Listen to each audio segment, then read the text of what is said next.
Okay, thank you, Group 9, for your presentation. And now we move to the discussion section. And for each group who has a question, you can raise your hand.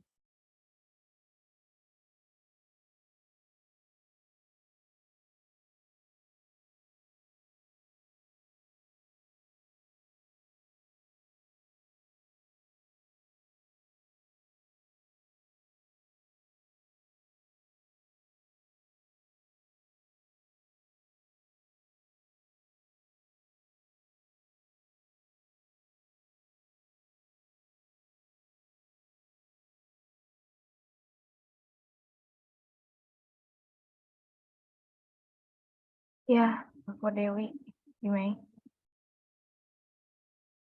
Baik, izin masuk moderator, izin masuk Ibu, izin memperkenalkan diri, saya Nilo Dewi dari absen 26.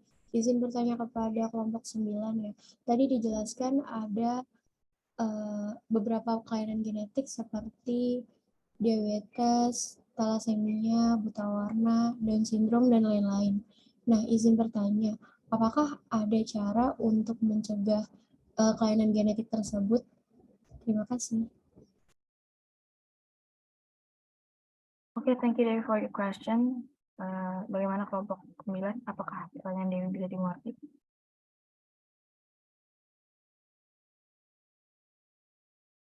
Mengerti, Mon.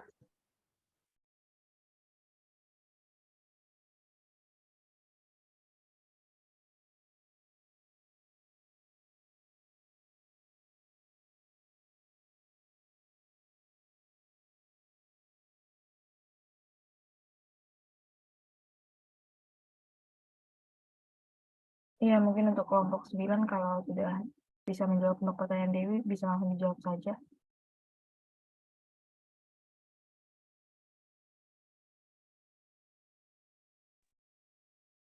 Iya, baik. Izin masuk moderator. Ya, silakan.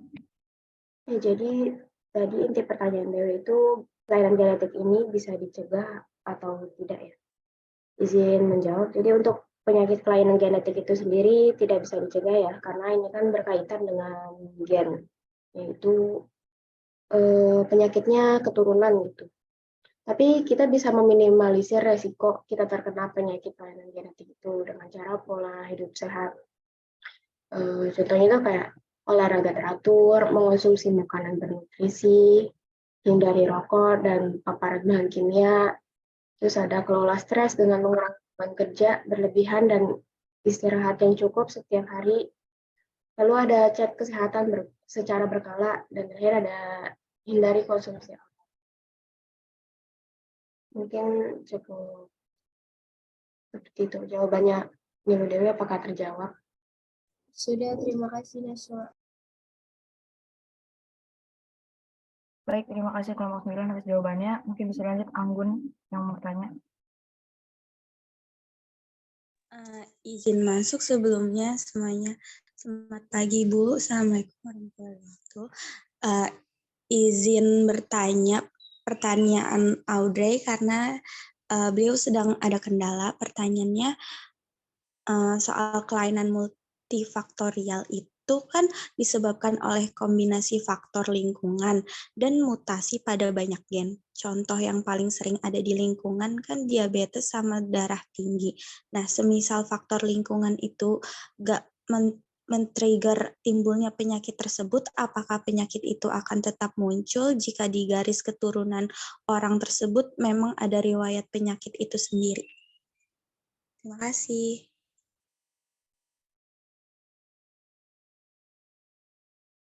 Ya, baik. Terima kasih Anggun atas pertanyaannya. Bagaimana kelompok 9? Apakah bisa dimengerti pertanyaan dari Anggun? Iya, bisa izin langsung jawab aja ya. Jadi jawabannya kemungkinan tidak ya. Penyakit gen ini kan dengan klasifikasi multifaktorial kemungkinan tidak akan muncul jika faktor lingkungan tidak men-trigger timbulnya penyakit tersebut. Karena penyakit dalam klasifikasi ini sangat bergantung terhadap faktor lingkungan sehingga berbagai faktor lingkungan dapat memicu perkembangan gangguan multifaktorial yang berbeda. Jadi kalau misalnya lingkungan tersebut menjalankan pola hidup sehat, maka bisa saja penyakit tersebut tidak akan muncul pada riwayat garis keturunan orang tersebut. Dan begitu juga kasih, apakah dapat dimengerti? Oh, sudah dimengerti. Terima kasih Keisha, terima kasih kelompok. Ya, baik. Terima kasih Keisha atas jawabannya. Mungkin diserahkan lagi kepada teman-teman, apakah masih ada yang ingin bertanya untuk kelompok 9? Masih dipersilakan.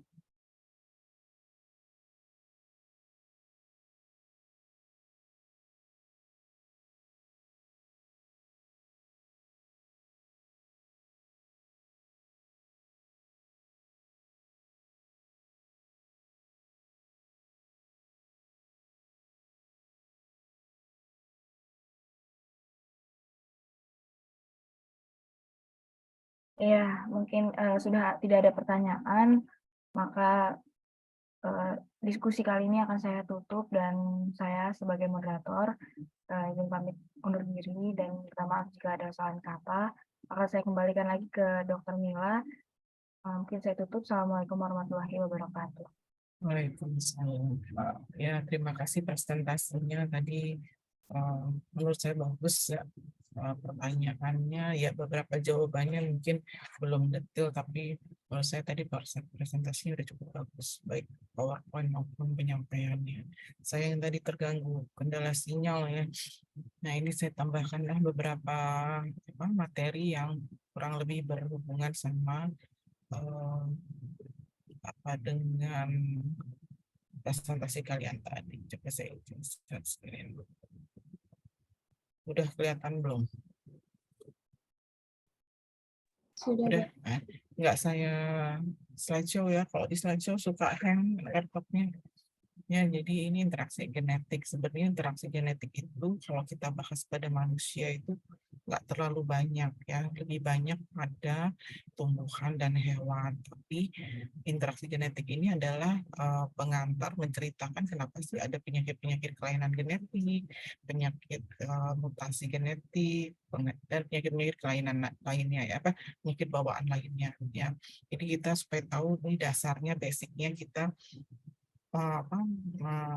mengetahui banyak penyakit genetik itu asalnya dari sini dasarnya ya, tentang adanya interaksi genetik. Jadi kalau di ilmu biologi itu ada interaksi genetik, jadi gen-gen itu bisa saling berinteraksi ya. Kan kalau kita tuh gen itu asalnya dari ibu dan dari ayah ya, jadi nanti keduanya bergabung membentuk individu baru yaitu kita. Nah itu gen itu akan bergabung dan berinteraksi. Nah beberapa kalau secara dasar, ilmu dasar itu adalah jadi ada interaksi itu ada intraalelik dan interalelik. Intraalelik itu artinya interaksinya itu antara gen yang lokusnya, tempatnya sama ya. Jadi yang dominan mempengaruhi atau menutupi sifatnya resesif. Nah, menutupinya itu bisa sebagian atau penuh. Jadi si gen resesifnya nggak muncul kalau ada gen dominannya. Lalu ada lagi interaksi interalelit. Kalau inter itu berarti lokusnya beda antara tempat yang berbeda ya. Nah, ini bisa juga satu gen mempengaruhi gen yang lain tapi di tempat atau lokus yang berbeda. Nah, tadi intraalelik itu ada yang sifatnya dominan sempurna, dominan tidak sempurna, kodominan. Kalau kodominan itu artinya kedua-duanya sama-sama dominan gitu ya. Jadi seimbang gitu. Kalau dominan sempurna artinya yang satu dikalahkan dengan yang lainnya, sedangkan dominan tidak sempurna, yang satu lebih nampak, tapi yang satu lagi masih bisa juga berekspresi. Ya, lalu gen letal ini apabila kedua gen tersebut ketemu akan menyebabkan kematian. Ya, ada lagi gen ganda. Nah ini contohnya, ini mungkin waktu SMA kali ya, SMA mudah-mudahan nih dari SMA-nya dari jurusannya yang MIPA, yang IPA gitu ya, karena ini kayaknya kalau di SOS nggak diajarin mungkin, tapi saya nggak tahu, mungkin waktu SMP juga pernah diajarin. Jadi misalnya bunga, kenapa tuh bunga varian yang sama, spesies yang sama, tapi dia ada warna pink, ada warna putih, suka gitu ya. Bunga apapun itu, mau mawar, mau segala macam, bahkan sekarang bisa direkayasa genetik biar ada bunga mawar yang pakai motif batik, jadi antara merah dan kuning, jadi seperti batik gitu ya. Itu semua adalah permainan dari ini interaksi genetik ya, bisa diatur nih kepada tanaman nih. Biar gimana caranya antara mawar merah dan mawar putih nanti dia mau dominan kedua-duanya, ada merah dan putihnya, sehingga membentuk pola pattern atau kayak batik begitu, atau salah satunya dikalahkan tapi tidak sempurna nih, seperti ini merah dan putih. Jadi gen yang merah misalnya R besar, gen yang putih adalah R kecil, maka begitu R besar ketemu R kecil dia jadi merah muda. Jadi ini yang kita sebut dominan tidak sempurna, artinya merahnya dominan tapi putihnya masih ada, masih berperan gitu ya. Kemudian gitu. Nah, sekarang ini tadi ya, makanya contohnya kan banyak bunganya ya. Nah, kemudian ini juga masih bunga red dragon gitu ya. Nanti ada nih apa sayur ya, sayur apa nih namanya? Terong. Terong pun begitu ya. Nah, sekarang ada yang kodominan. Kita tuh yang dominan, incomplete dominan, masih incomplete dominan ya. Jadi ada yang disebut kodominan. Kodominan itu dia sama-sama dominan sehingga keturunannya itu penampilannya berbeda sama orang tuanya, apa namanya, berbeda sama sekali lah, nggak ada unsur-unsur orang tuanya. Kenapa? Karena dia kedua-duanya dominan, ya menghasilkan warna yang, kalau ini warna yang baru. Nah, kalau tadi kan merah sama pink, merahnya lebih dominan tapi nggak sempurna, maka ada campuran warna putih sehingga jadinya merah sama putih gitu ya. Yang merah dominan, yang putih resesif. Tapi karena yang merah itu dominannya tidak sempurna, maka yang merah lebih nampak, sedangkan yang putihnya itu masih berperan, sehingga merahnya jadi merah muda. Gitu ya. Nah sekarang atau pink.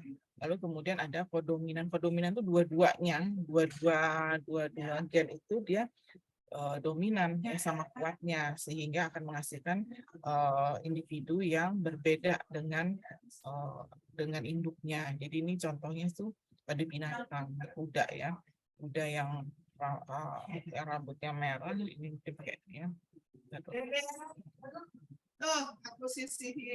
Jadi ini udah yang red hair sama yang white hair gitu ya. Ternyata setelah karena ini sama-sama ini gennya sama-sama dominan, R besar R kecilnya, dia begitu R besar R kecil ketemu, dia membentuk ini warnanya apa tadi?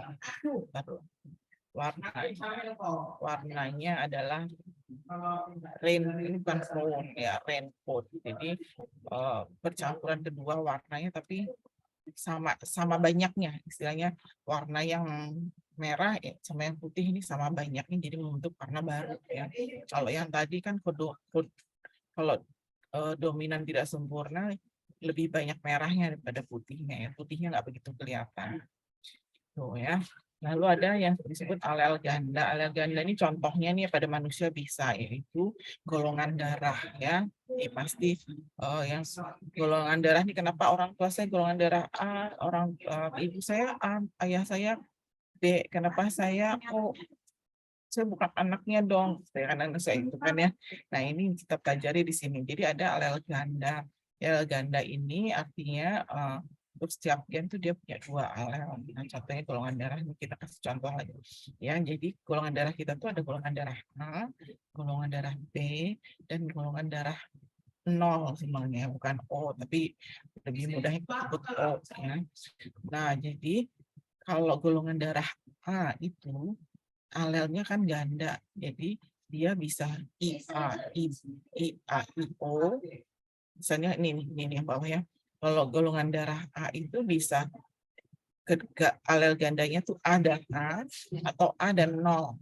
Nah, ini kita sebut golongan darah A.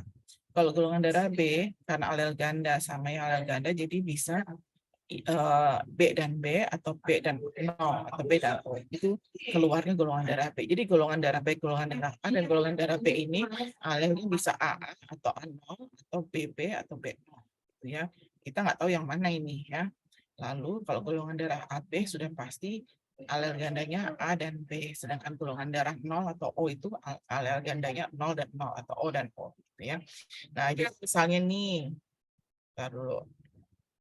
Misalnya nih bapaknya yang golongan darah A tapi yang A0.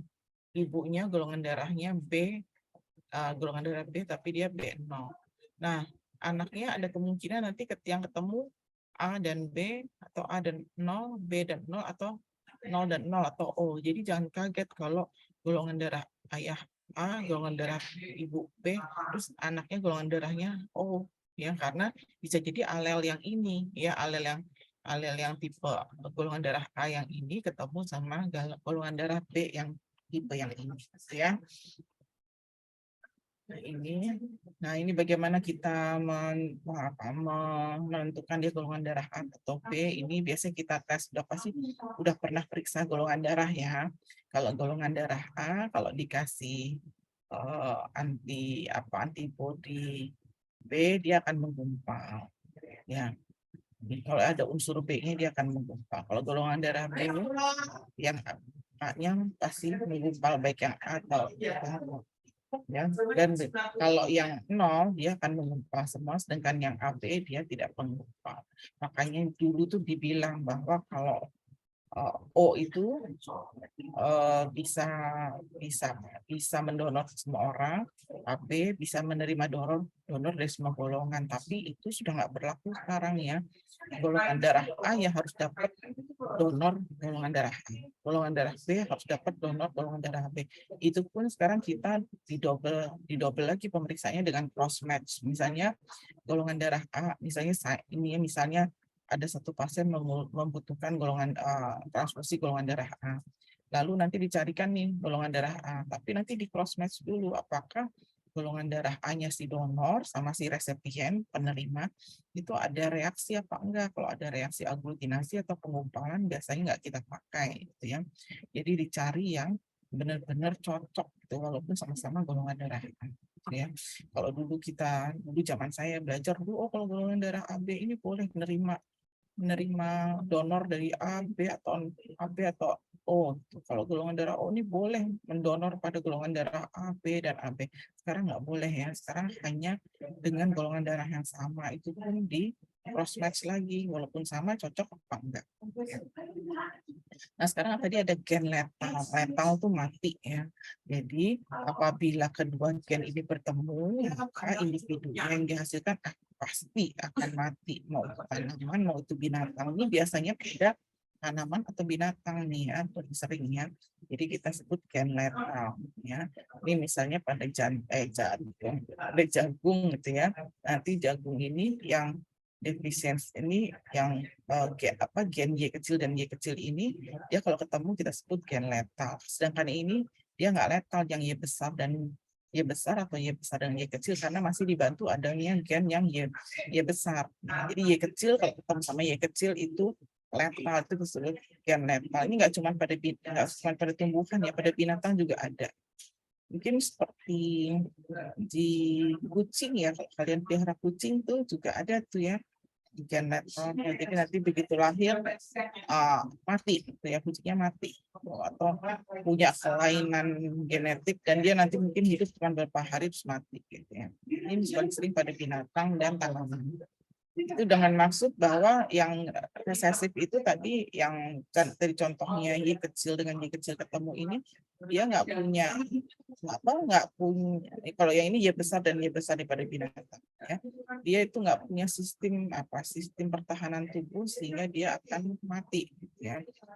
Nah sekarang ada lagi yang kalau tadi intraalelik, sekarang yang interalel. Interalelik itu beda lokus yang sama. Ada kodominan, ada resesif, ada dominan ganda, ada resesif ganda. Ini semua juga contohnya pada binatang. Ada ini contohnya kodominan. Kodominan tadinya lebih dominan salah satu, cuman ini beda. Ini prinsipnya sama, cuman bedanya ini interalelik berarti pada lokus yang beda ya. Nah ini kalau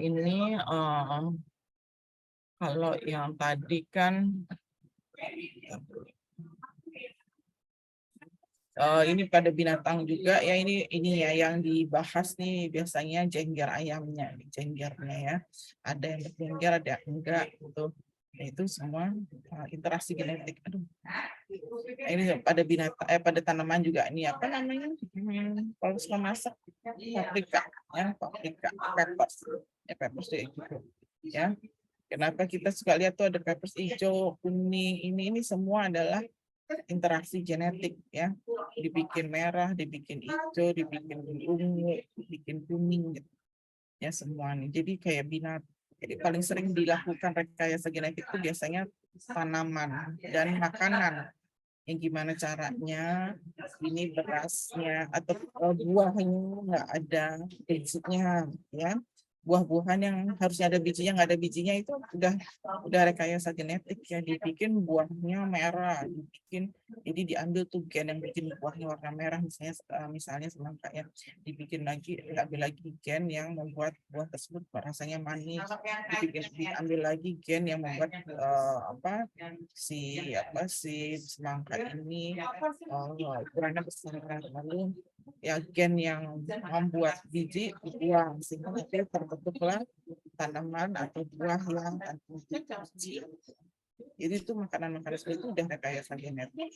Lebih baik makan yang kalau buah yang ada bijinya ya beli aja yang ada bijinya ya, rebong, tapi itu pun biasanya udah rekayasa genetik kayak gimana caranya buahnya lebih besar, lebih lama, lebih bertahan lama, nggak cepat busuk, semuanya biasanya udah ya termasuk rekayasa genetik ya, termasuk binatang ya, binatang terutama hewan ternak ya, gimana ototnya banyak, gimana cepat besar, cepat dewasa binatang, atau dagingnya banyak ya, lemaknya sedikit, itu semua udah banyak yang direkayasa gitu.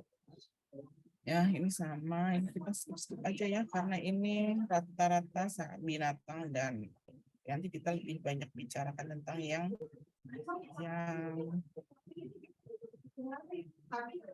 penyakit genetik aja. Nih.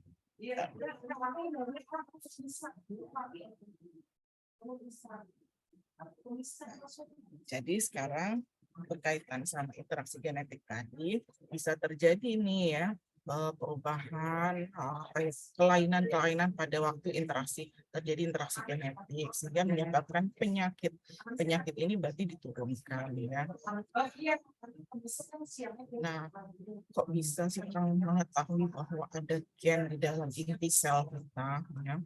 Gen ini pertama kali yang menemukan itu adalah yang tertarik meneliti itu sebenarnya Gregor Mendel namanya. Gregor Mendel ini bukan dokter, bukan saintis, bukan ilmuwan, dia itu Mang itu apa? Pendeta. Jadi dia itu cuma lihat dari bunga-bunga itu, kok bunga yang sama ada warna merah, ada warna pink, ada warna putih. Ya, dia tertarik ke buah-buahan juga gitu. Ini buahnya kok sama, tapi ada yang warna kuning, ada yang warna hijau. Nah, si Gregor Mendel ini kemudian diteruskan penelitiannya oleh Francis Crick sama James Watson. Ini udah yang zaman-zaman lebih baru lagi ya. Mereka tuh mengetahui adanya DNA dalam inti sel ya. Dalam inti sel kita tuh ada DNA. Nah, di dalam DNA itu ada gen, ada susunan gen yang membentuk protein, nanti dia membentuk apa yang menjadi penampakan satu individu. Apakah kalau manusia ya rambutnya keriting, rambutnya lurus, kulitnya hitam, kulitnya putih, hidungnya mancung, hidungnya minimalis nih kayak saya gitu ya, tinggi badannya atau pendek badannya, gemuk, kurus, bahkan katanya sifat pun juga diturunkan lewat gen, apakah pemalu, pemberani, pemarah gitu ya. Makanya salah satu juga dipengaruhi oleh gen. Nah sekarang ini tahun 1866 ya, si Gregor Mendel ini seorang pendeta tadi, dia cuman ngelihat tanaman kacang, yang dia lihat kacang itu. Kok kacangnya ada yang putih, ada yang kuning, ada yang hijau, ada yang bulat, ada yang kisut, dia bingung gitu ya. Terus dia teliti lah, oh berarti ini eh, apa semua penampakan atau apa istilahnya apa sih namanya bahasa gede apa namanya penampakan apa sih tadi lupa ya. Jadi suatu penampakan satu individu mau itu tanaman, binatang atau manusia itu juga ditentukan oleh gen yang membawanya. Nah, kemudian di tahun 1950 ini ada yang namanya Rosalind Franklin ini, dia saintis gitu ya, dia meneruskan tuh penelitian itu ya, dia teliti ya zaman tahun 1950 loh ya, di mana alat-alat belum ada yang nggak secanggih sekarang gitu ya. Dia cari ini struktur DNA dalam intisal itu kayak apa sih, dia teliti ya. Kemudian yang terakhirnya yang menemukan struktur gen kita itu ada double helix. Helix itu lingkaran gitu ya, kayak lingkar-lingkar itu. Double itu karena dia dua sepasang lingkar gitu ya, sepasang pita itu lingkar itu kan ada di dalam intisal. Ini adalah Watson and Crick ya. Dia yang mereka ini berdua yang membuktikan bahwa di dalam gen tersebut, di dalam kromosom tersebut, itulah yang menentukan ciri khas kita ataupun penyakit-penyakit atau yang kita miliki gitu ya. Dari mereka lah kemudian penelitian terus berkembang tentang gen. Bahkan sekarang pengobatan itu udah mulai ke gen ya. Nah, Arthur Kornberg ini 7 tahun kemudian dia juga bisa bahkan memperbanyak gen pakai jadi gennya itu dia perbanyak ya dengan alatnya di dalam tabung. Nah ini kebayang nih, ini ada yang menemukan ini kode genetik. Jadi urasil, sitosin, adenin, guanin ya, dia nemuin tuh. Katanya asam aminonya ada asam amino urasil, ada asam amino sitosin, TNC ya, ada adenin, ada guanin. Nah nanti ada beberapa banyak asam amino, fenilalanin, serin, leusin itu ya. Saya lupa namanya ya, arginin, glisin, asparagin ini ya, glutamat ini nih, histidin, ini nih yang tirosin, ini apa namanya singkatan-singkatannya ya. Itu kalau urasil ketemu urasil dan urasil menjadi fenilalanin. Tapi ingat fenilalanin itu nggak cuma urasil, tapi urasil sitosin, urasil adenin, urasil guanin itu menghasilkan asam amino yang sama ya. Nanti ini yang akan menampakkan fenotip ya, fenotip penampakan kita. Nah, kemudian di tahun 1983 ada Barbara McClintock ini, dia bahkan dapat Nobel Prize ya, hadiah Nobel tentang dia gen itu bisa berubah posisi, pindah tadi ya, interaksi, bisa berubah posisi antar lokus di dalam kromosom.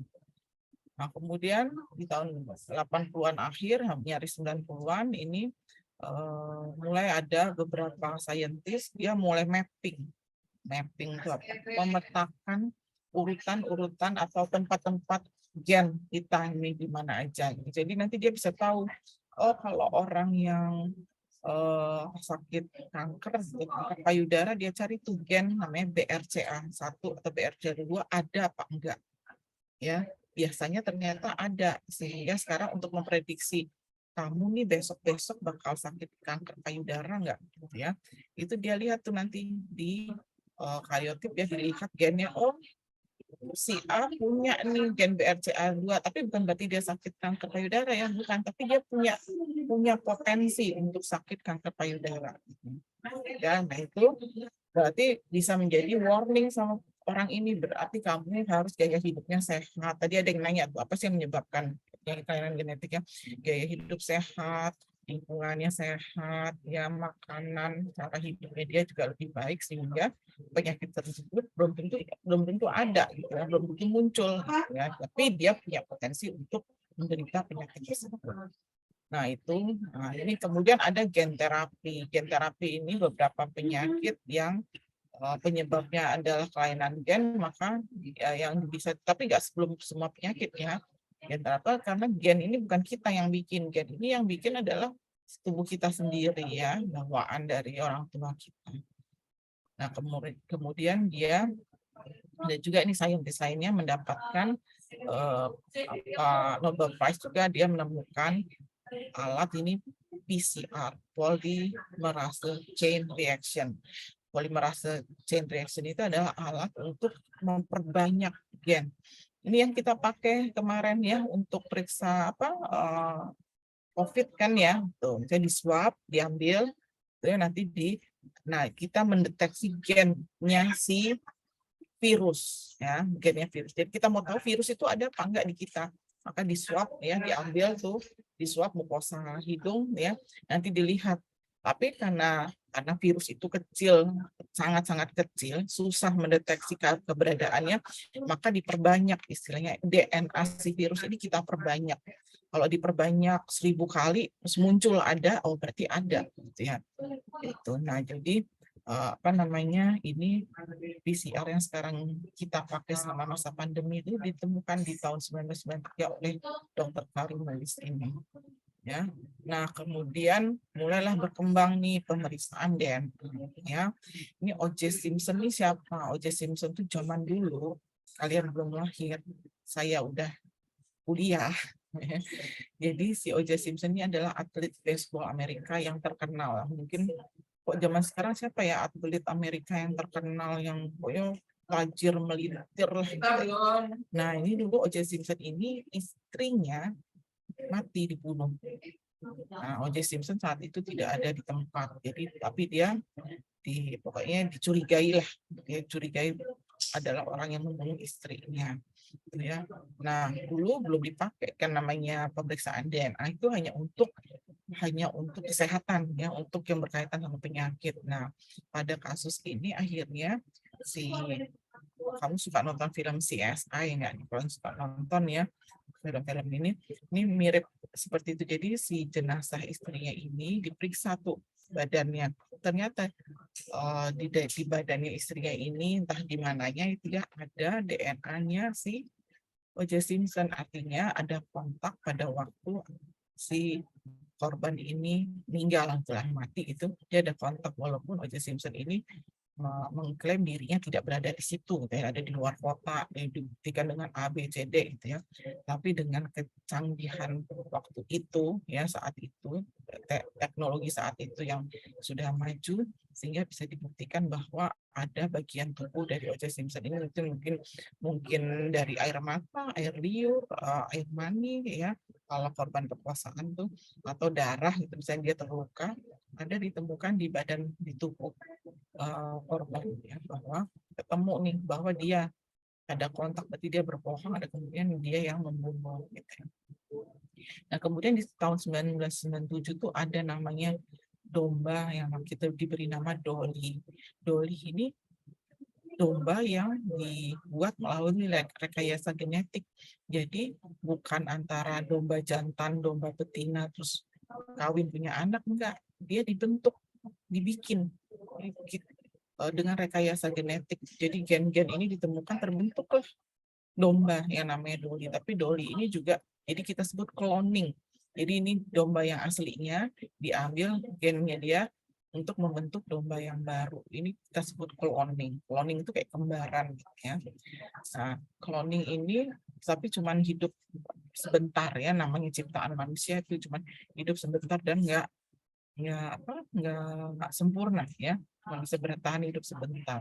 Tapi ini dari cloning inilah sekarang sudah mulai dikembangkan, misalnya buat orang-orang ada kan yang cacat bawaan, dia nggak punya daun telinga ya, dari gennya dia dibuat tuh, dicari nih gen yang membentuk daun telinga, lalu gen tersebut ditanamkan, ada nih ya, sayangnya nggak ada gambarnya, ditanamkan pada punggung tikus ya, tikus yang untuk percobaan, bukan tikus yang ada di rumah kalian ya. Tikus itu lalu tumbuh daun telinga. Nah, daun telinga ini nanti terus ditransplantasikan kepada orang yang tadi membutuhkan yang nggak punya daun telinga. Nah, sekarang ini ada yang namanya zaman dulu Human Genome Project. Jadi proyek yang memetakan gen kita ya. Nah, ini mulai penyakit-penyakit yang akibat kelainan genetik ada yang disebabkan oleh mutasi. Mutasi itu gennya berubah ya. Dia berubah aja mutasi. Ya, makanya kan suka orang mutan gitu ya kalau nonton film-film yang superhero itu ini mutan nih. Nah, itu disebabkan mutasi gen. Jadi misalnya gennya harusnya tadi fenilalanin berubah menjadi glisin. Tadi kita lihat merujuk tadi ya. Ini ya. Ya ini misalnya fenilalanin harusnya U gitu ya. Tiba-tiba yang U yang di tengah mutasi berubah menjadi C. Jadi dia harusnya fenilalanin menjadi serin karena urutannya jadi UCO gitu ya. Itu yang kita sebut mutasi. Mutasi itu bentuknya macam-macam ya. Mutasi itu prosesnya terjadi macam-macam ya. Nah, mutasi ini bisa diturunkan atau bisa didapat de novo, itu didapat saat ini. Mungkin saya terpapar terpapar sinar radioaktif secara terus-menerus, gennya bisa mutasi. Atau gen mutasi ini diturunkan dari orang tua. Saya punya mutasi gen diturunkan pada anak saya, itu bisa. Ya. Jadi ada dua kemungkinan terjadi mutasi. Nah, sebenarnya mutasi itu terjadi terus-menerus sepanjang hidup kita. Ya, di setiap sel itu ada mutasi. Apalagi zaman sekarang ya, polusi, makanan yang isinya udah direkayasa genetik, makanan yang udah pakai pengawet, perasa, dan segala macam warna, itu menyebabkan mutasi terus-menerus di dalam tubuh kita. Tapi ya, gen ini ada yang disebut gen repair, DNA repair. Jadi Tuhan sudah menciptakan gen yang di dalam inti selmu yang kecil banget itu, dia kayak punya semacam dalam tanda kutip bengkel gitu ya. Dia kalau ada mutasi dia perbaiki, ada mutasi dia perbaiki, sampai pada satu saat kalau mutasinya secara masif atau berat, maka DNA repair ini nggak akan bisa memperbaiki, sehingga mungkin nanti timbul penyakit entah kanker atau penyakit lainnya ya. Nah ini, sekarang kita tahu bahwa kalau gen kita sudah mengalami mutasi, gitu ya, atau kita membawa gen penyakit, maka akan diturunkan ya, penyakit-penyakit tersebut ke keturunan kita, entah di bawah kita atau satu generasi lagi di bawah kita, kan, atau terus-menerus di setiap generasi ya. Nah ini pedigree ini atau apa pedigree itu apa bahasa Indonesia pedigree? Apa ya bahasa Indonesia pedigree, ada yang bisa bantu ya. Jadi ini seorang tuanya ini punya gen D besar D kecil yang ini D kosong dan D kosong gitu ya. Nanti begitu D kecil tadi kayak yang resesif, dia akan timbul penyakit ya. Nanti penyakit nanti dia ini penyakitnya di sini adalah apa namanya nih, tuli ya. Jadi kalau yang bulat nih perempuan, yang biasanya kalau pedigree itu udah kesepakatannya kalau laki-laki kotak, kalau perempuan bulat ya. Nah ini yang kalau D kecil sama D kecil itu ketemu, itu akan menyebabkan nih D kecil sama D kecil ketemu, dia akan menyebabkan tuli. Ya ada penyakit tuli yang memang bawaan juga ya. Lalu nanti dia nikah sama orang yang gennya D besar D kecil dan ini sehat. Nanti anaknya ada yang tuli, ada yang laki, ada yang perempuan. Nah, sama ini juga begitu. Penyakit-penyakit lainnya ada phenylketonuria, Tay Sachs disease, cystic fibrosis, semua ini adalah penyakit-penyakit yang bisa diturunkan lewat gen, lewat tadi itu ya, lewat gennya. Nah, ya. Mau itu apa resesif atau dominan. Ada yang juga Huntington disease atau neoplasia. Nah, ini pada foto ini ada orang yang kerdil ya, nggak tinggi badannya. Itu ini biasanya penyakitnya adalah achondroplasia ya. Jadi si tulang-tulang panjang kita nih ujung-ujungnya adalah tulang rawan sebenarnya. Pada masa pertumbuhan dia akan si tulang rawan ini akan terus memanjang, tapi ujungnya tulang rawan sampai pada saatnya pubertas tulang rawan ini akan menutup, nggak nambah tinggi ya. Jadi maksimal nanti ada umur tertentu dia berhenti tingginya. Nah pada orang-orang dengan achondroplasia ini tulang rawan di ujung-ujung tulang panjang itu nggak ada gitu ya. Jadi nggak ada, dia nggak punya gen yang membentuk tulang rawan di ujung-ujung tulang panjang sehingga tubuhnya pendek. Nah ini saya nggak tahu apakah kalian waktu masuk kuliah di tes buta warna ya. Tes buta warna ini penyakit gennya, ada gen buta warna itu nempelnya sama di kromosom X. Jadi kalau perempuan kan kromosomnya XX, kalau laki-laki XY gitu ya. Nah, gen buta warna ini nemploknya, tempatnya dia berada ada di kromosom X ya. Jadi kromosom maka kalau ada gen buta warna pada laki-laki, X-nya cuma satu, XY kan laki-laki, maka sudah pasti dia buta warna. Karena di kromosom X-nya dia ada gen buta warna. Tapi kalau perempuan karena kromosomnya ada XX, maka kalau salah satu kromosom X-nya mempunyai gen buta warna, dia nggak akan buta warna. Karena apa? Ada satu lagi X-nya yang normal gitu ya. Ternyata nggak cuman buta warna, tapi penyakit hemofilia ini juga nempel di kromosom X ya. Hemofilia itu adalah kelainan pembekuan darah, di mana kalau dia mengalami perdarahan itu dia terus-terusan nggak bisa berhenti. Nah, ini juga sangat kan bisa mengakibatkan kematian, walaupun kalau diketahui dari awal bisa di maintenance ya, supaya tidak mudah terjadi perdarahan. Ini kelihatan kan yang keberapa? Ya, buta warna itu juga jenisnya macam-macam. Ada yang cuma satu warna, dua warna, dan ada bahkan yang buta warna total tuh dia hanya melihat dunia ini hitam, putih, abu-abu lah, warnanya monokrom gitu ya. Nah, sekarang ada ini pedigree chart tadi sama ya, kalau kotak itu perempuan laki-laki, bulat itu perempuan, di sini dibilang kalau yang hijau tua itu hemofili. Nah, kalau perempuan kan kromosomnya XX ya. Kalau salah satu X-nya membawa gen penyakit, di sini penyakitnya adalah hemofili, maka dia disebut carrier, pembawa. Pembawa buat nanti kalau dia punya anak laki-laki ya. Kalau punya anak laki-laki kan pasti X-nya dari ibu, Y-nya dari ayahnya ya.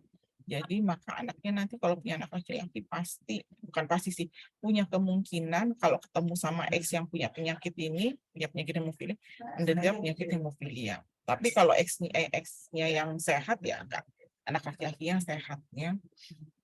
Nah, hemofilia. Nah, makanya kan dibilang jangan menikah dengan keluarga. Kenapa? Kalau keluarga ini pedigree ini tadi ya, penyakit-penyakitnya akan diturunkan, maka kalau punya riwayat penyakit genetik, maka akan kemungkinan atau chance-nya lebih besar muncul pada anak-anaknya nanti. Ini contohnya di Rusia. Jadi di Rusia ini keluarga kerajaan itu nggak boleh nikah sama orang di luarnya. Jadi nikahnya antar sepupu, antar keluarganya sendiri. Maka mereka ini banyak yang meninggal karena hemofilia. Ini karena zaman dulu ya, fasilitas kesehatan belum kayak sekarang ya, teknologi belum kayak sekarang. Jadi mereka itu punya penyakit yang sama, hemofilia, sehingga timbullah banyak kematian di keluarganya. Ini misalnya dari Queen Victoria yang di Rusia itu ya, dia kawin nih dengan Albert, dan ini anak perempuannya carrier hemofilia. Ini Queen ini juga carrier, kalau separuh ini carrier, pembawa. Begitu dia punya anak, dia nggak kawin dengan keluarganya, ini punya berapa nih, keturunan 1, 2, 3 yang baru timbul penyakitnya. Di keturunan 1, 2 sebenarnya timbul, tapi bentuknya carrier. Ya, karena anaknya perempuan. Kalau anaknya laki-laki bisa jadi sakit seperti ini kan anak laki-laki. Ya, itulah sebabnya orang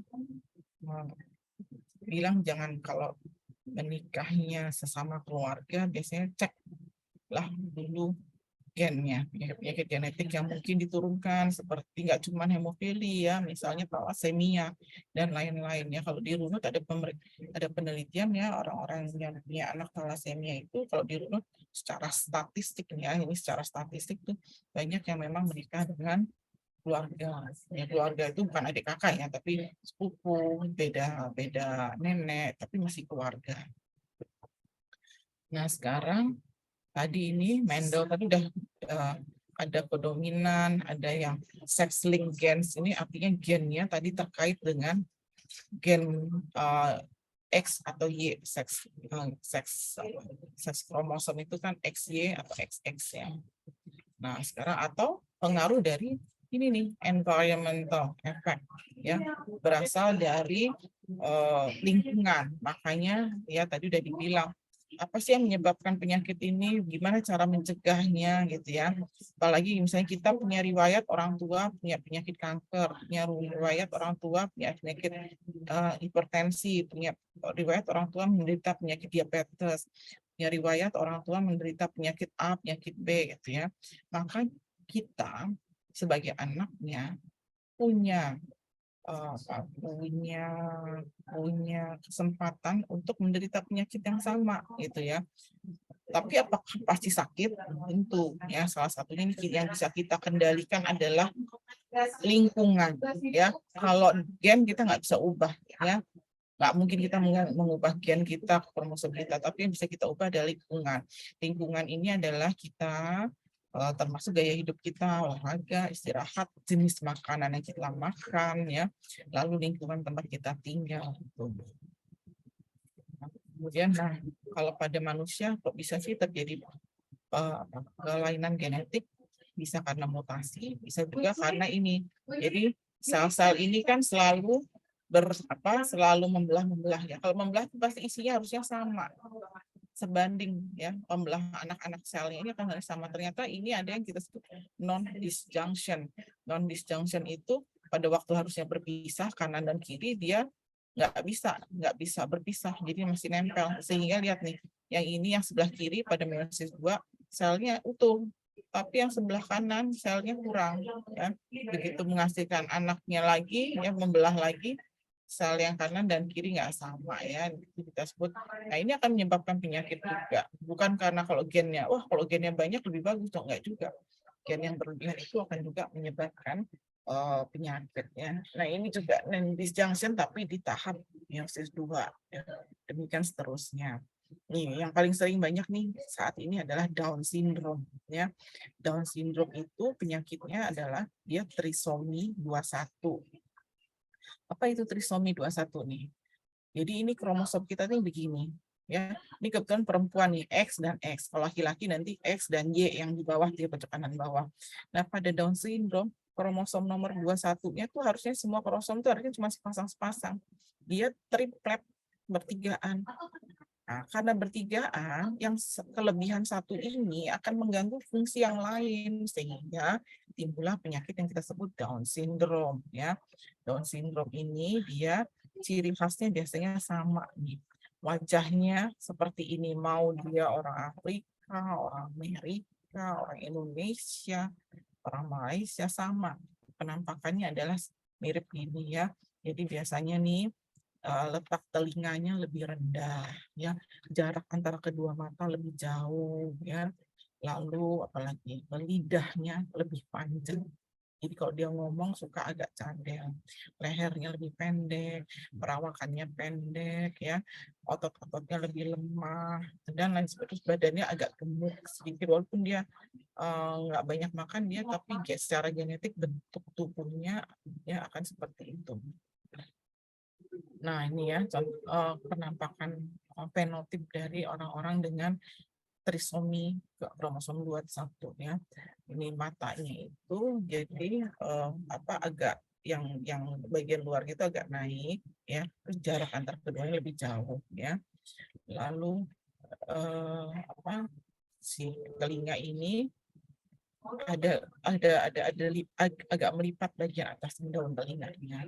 Dan hidungnya nih biasanya pesek lah ya, nggak mancung, walaupun dia orang bule sekalipun ya, jadi hidungnya akan pesek. Lalu mulutnya kecil, bukan lidahnya besar, mulutnya kecil. Karena mulutnya kecil, maka lidahnya itu seperti kelihatan besar. Maka dia kalau ngomong juga kadang-kadang agak cadel. Short neck-nya, lehernya pendek. Lalu telapak tangannya ini khasnya kalau anak dengan Down syndrome, kalau baru lahir kan nggak begitu kelihatan ya, lihat telapak tangannya. Jadi kan telapak tangan kita ada garis-garis yang suka kalian ramal-ramal itu ya. Kalau dia hanya single crease, jadi dia cuma satu garis. Garisnya itu cuma satu, nggak ada beberapa garis yang diramal tuh nggak ada. Jadi cuma satu single crease ya. Terus jarinya itu pendek-pendek, buntek-buntek gitu ya. Pendek biasanya di badannya pendek nih. Ya. Nah ya, terus otot-ototnya lebih lemah. Ya, ini tadi single deep crease across center of palm. Jadi telapak tangannya itu garisnya cuma satu. Ya. Lalu apa namanya? Ini ya semuanya. Ini jari kakinya itu yang jempol dengan jari lainnya tuh agak berjauhan letaknya ya. Ini semua sama ya.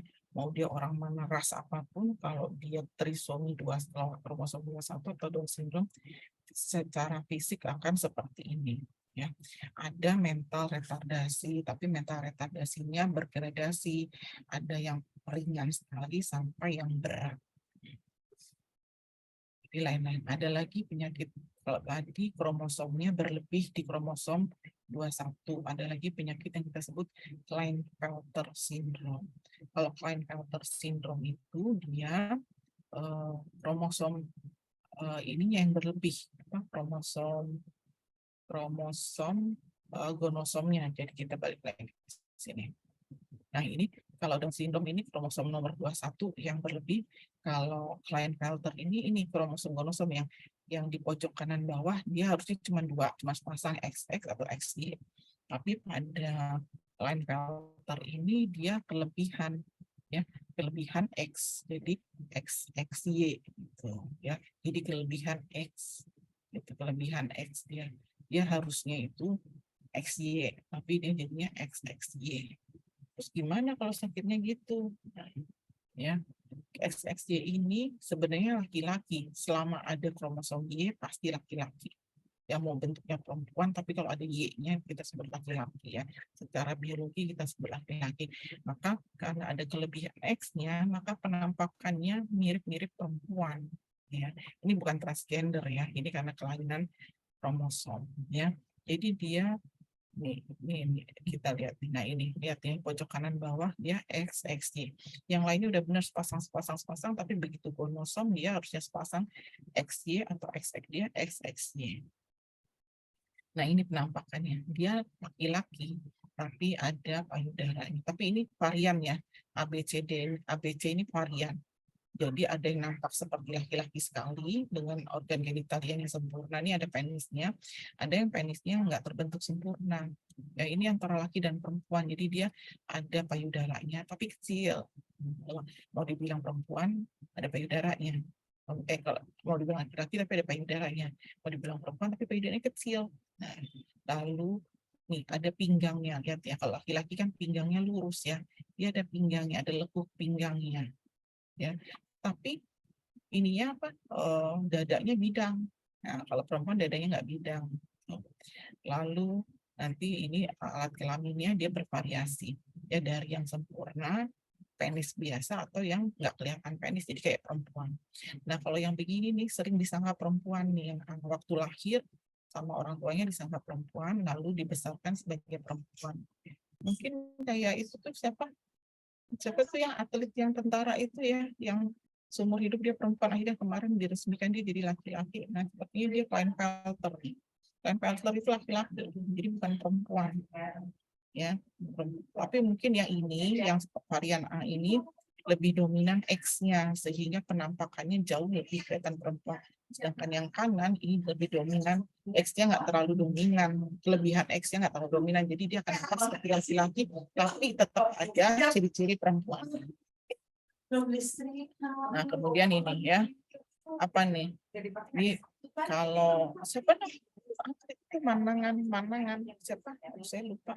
April dulu namanya Aprilia siapa gitu ya. Jadi April siapa gitu ya, yang mungkin kalian ngikutin ya. Jadi ininya nih garis, kalau laki-laki itu kan makin usia dia kepalanya nih garis rambutnya makin mundur. Kalau perempuan enggak. Ya, kalau pada Klinefelter, tapi karena ada kromosom Y, maka ini garis rambutnya juga akan mundur ya. Lalu dia bisa ada tumbuh jenggot, bisa enggak. Kalaupun ada tumbuh jenggot, ini cuma tipis, nggak tebal gitu ya. Lalu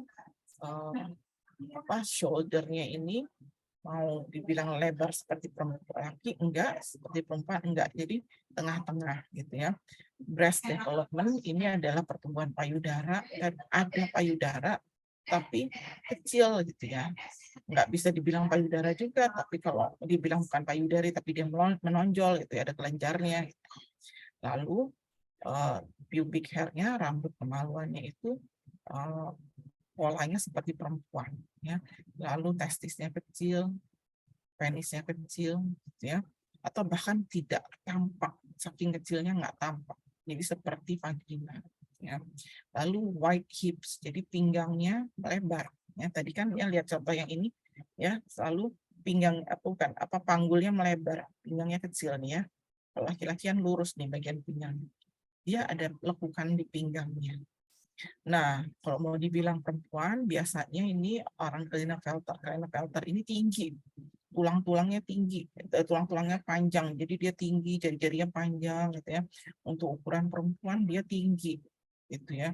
Nah, biasanya ini kalau yang Klinefelter yang dominan seperti perempuan, dia kayak ini, kayak Pergawati, gitu ya. Kurus tinggi, gitu ya, kurus tinggi, dadanya rata, gitu, mirip-mirip gitu ya.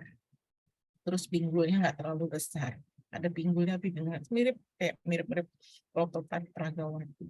Kalau yang ini ya lebih yang ke arah perempuan. Tapi kalau lebih ke arah laki-laki ya dia kelihatan seperti laki-laki tapi kurang maco gitu ya. Apa bulu-bulunya sedikit, baik-baik di tangan, di wajah, di dada itu dia kurang gitu, kurang kurang ada bulunya, lalu masih ada payudaranya kecil gitu ya.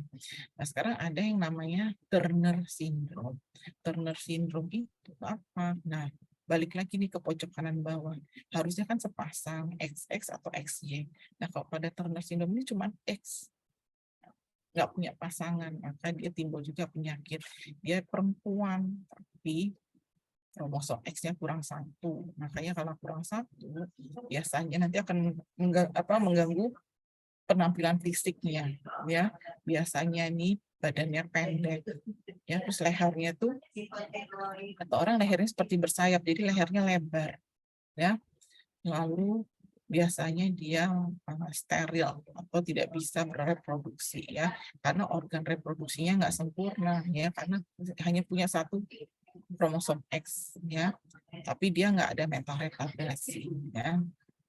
Jadi dia penampilannya perempuan, tapi dia steril ya, nggak bisa bereproduksi. Ada lagi nih penyakit sickle cell anemia.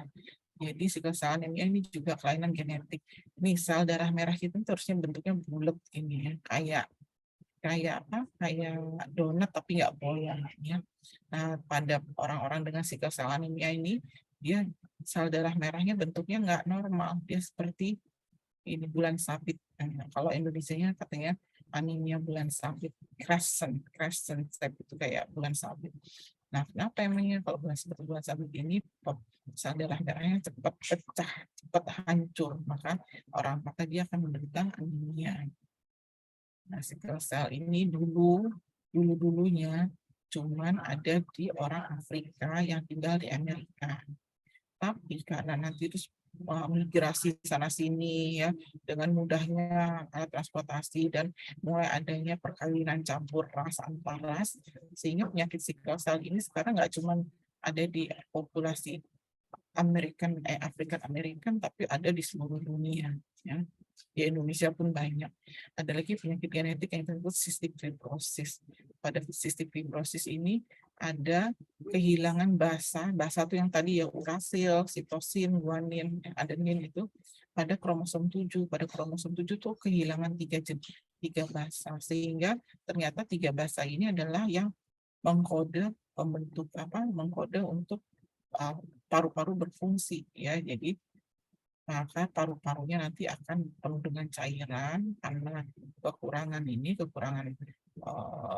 basa-basa ini ya, sehingga dia akan menyebabkan penyakit paru yang nanti akibatnya akan berakhir dengan kematiannya, karena paru-parunya semakin dewasa, paru-parunya akan semakin rusak gitu ya.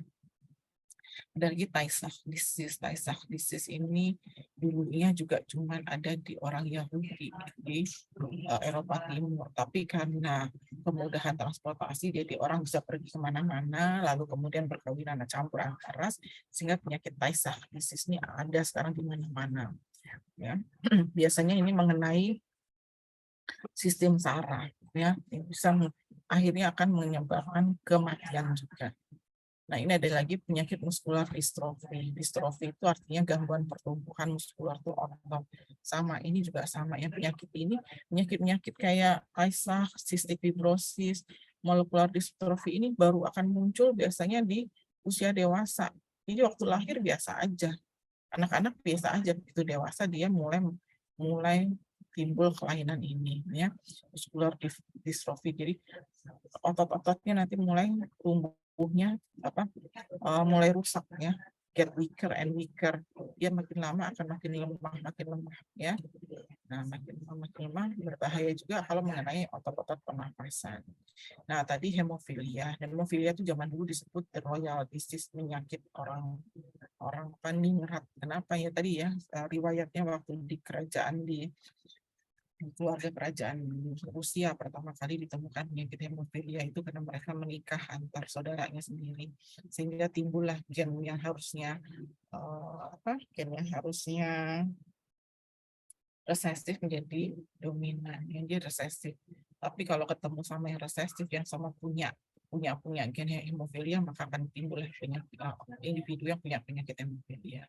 Ini dulu juga cuman di sana ya, tapi kemudian sama kemajuan teknologi, alat transportasi, dan perkawinan antar ras, jadilah penyakit hemofilia ini menyebar di seluruh dunia.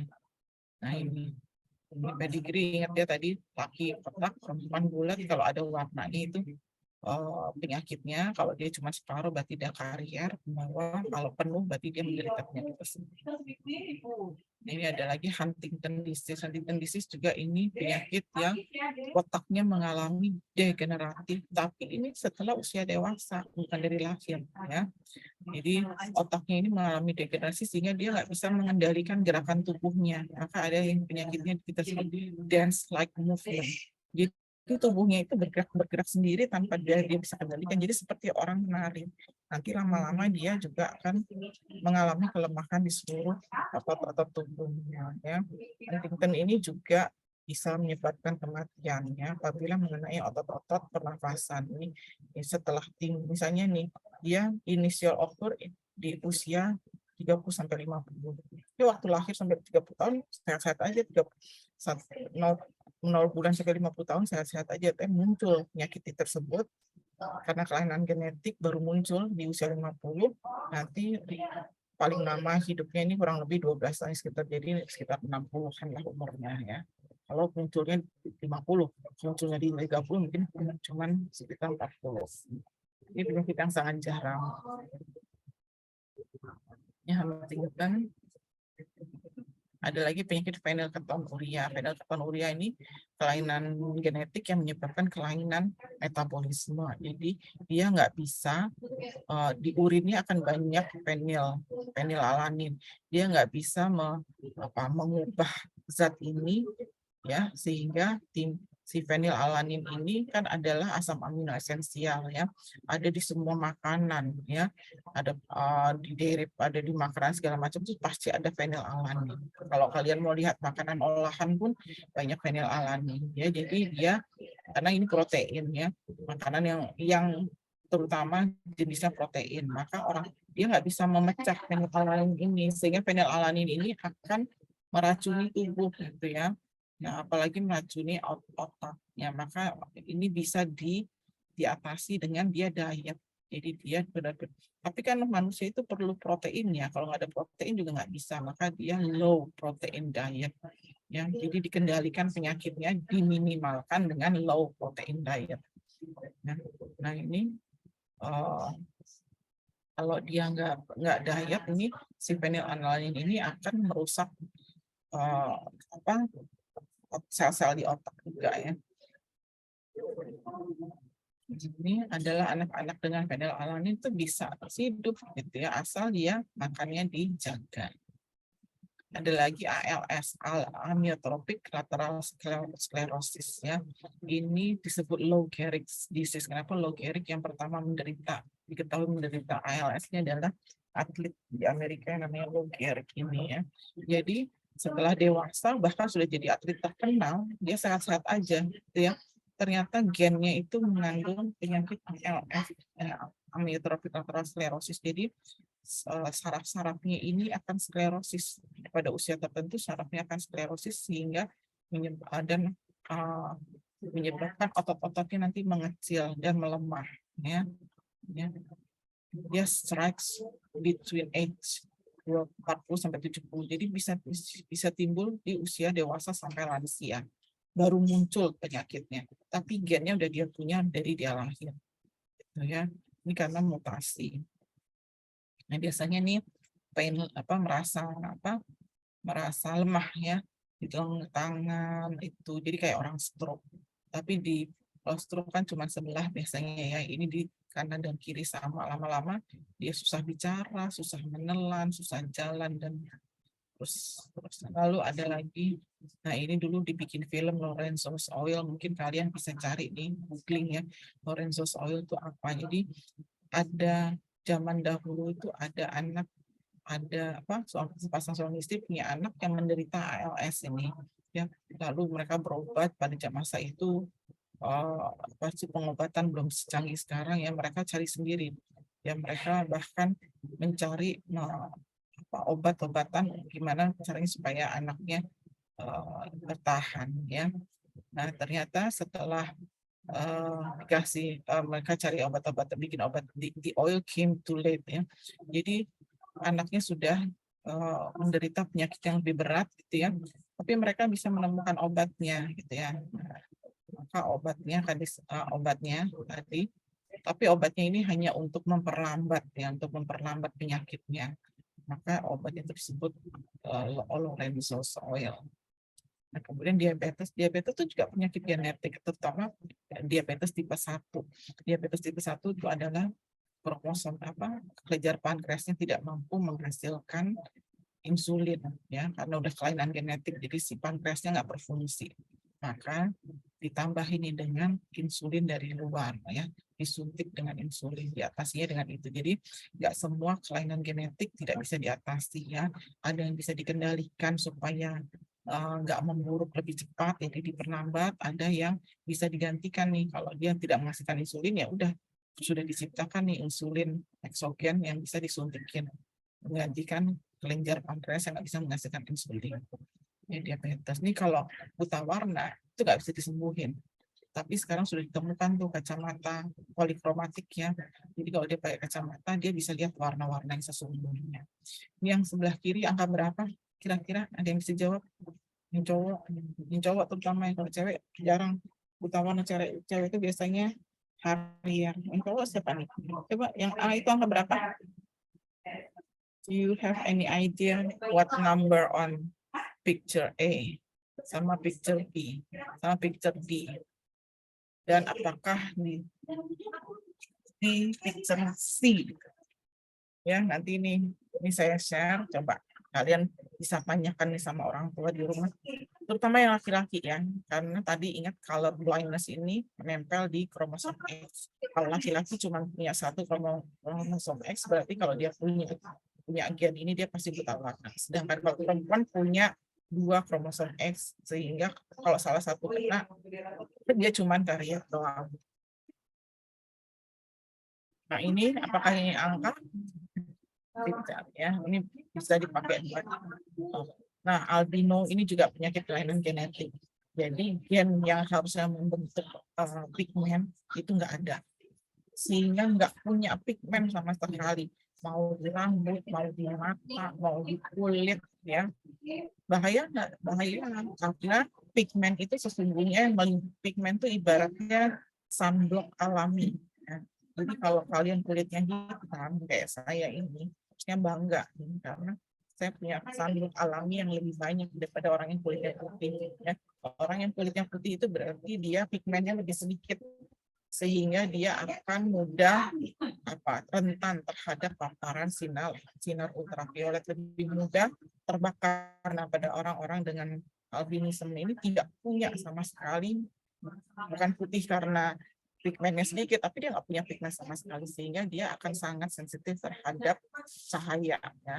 Sehingga Ini dia kemana-mana kan pakai topi, kacamata hitam, jaket, payung. Itu dia bukan kedinginan, bukan aneh ya, karena memang nggak tahan kalau kena sinar matahari, kulit mereka jadi sunburn gitu ya. Ada lagi achondroplasia tadi ya, yang badannya pendek. Nah ini adalah ini juga penyakit loh. Kalian lihat nggak? Tapi hanya pada laki-laki ya. Jadi kupingnya itu banyak rambutnya. Nah itu penyakit ini kelainan genetik ini menyangkut di kromosom Y. Jadi hanya punya laki-laki ya. Jadi dia apa namanya, kupingnya ada rambutnya. Berbahaya nggak? Enggak, tentunya ya, nggak mematikan. Obatnya apa? Obatnya ini gunting, tinggal dicukur. Udah sekian dari saya. Assalamualaikum warahmatullahi wabarakatuh. Apakah kalian punya pertanyaan? Baik, terima kasih dok untuk ini. Mungkin sekarang bisa di SS dulu ya dok. Oke. Semuanya yang teman-teman, semuanya yang belum on cam, tolong on cam. Ya, ada pertanyaan nggak? Kalau nggak ada pertanyaan, mungkin cukup sekian kali ya.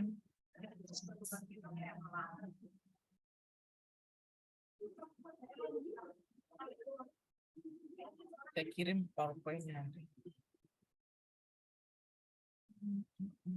Izin masuk Ibu, izin untuk screenshot. Ya. Ya teman-teman, untuk on cam slide 1, 1, 2, 3. Slide 2, 1, 2, 3. Sudah Bu, terima kasih. Nah, untuk PPT-nya saya kirimnya sama yang WhatsApp saya tadi yang kasih link Zoom aja ya.